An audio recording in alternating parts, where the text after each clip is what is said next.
یا منظم شوي دي یا رادنه شوي دي. خو کله چې زمونږ د صوبې حکومت منګه سلا جرګه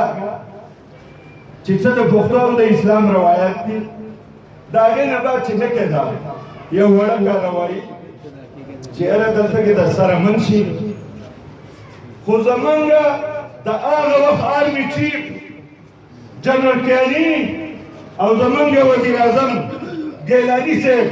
هغه چې به د ترهګرۍ او دهشتګردۍ خبره کوله نو هغه به په ټوله دنیا کې وي چې په سوات کې په بونیر کې په دیر کې من د طالبانو بېخوني کړې ده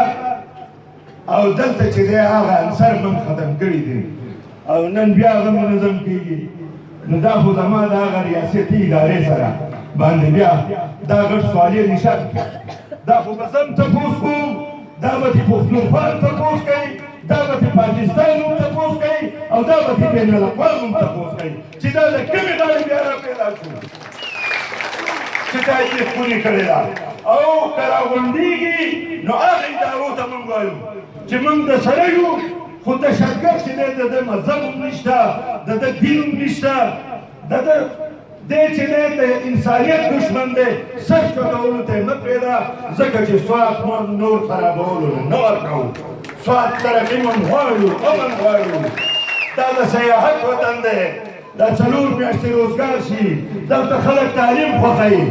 دلته هسپتالونه ښه جوړ شوي دي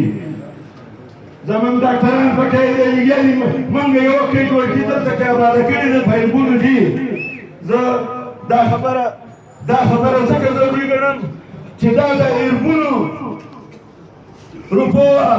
خو دلته فنکشن شوی کله چې دا پرویز خټک صاحب راغلی نو دا مشینان نشو کولولی هغه زنګ شوي دي. دلته کې دا بایپاس چې وګورئ دي دا خلک چې اوس پرې غټې غټې وټلي دي دلته کې نور داسې غټ نو که په موږ سیلاب موږ تعلیم راغلی خو که بیا موږ ته لږه موقع میلاو شوې ده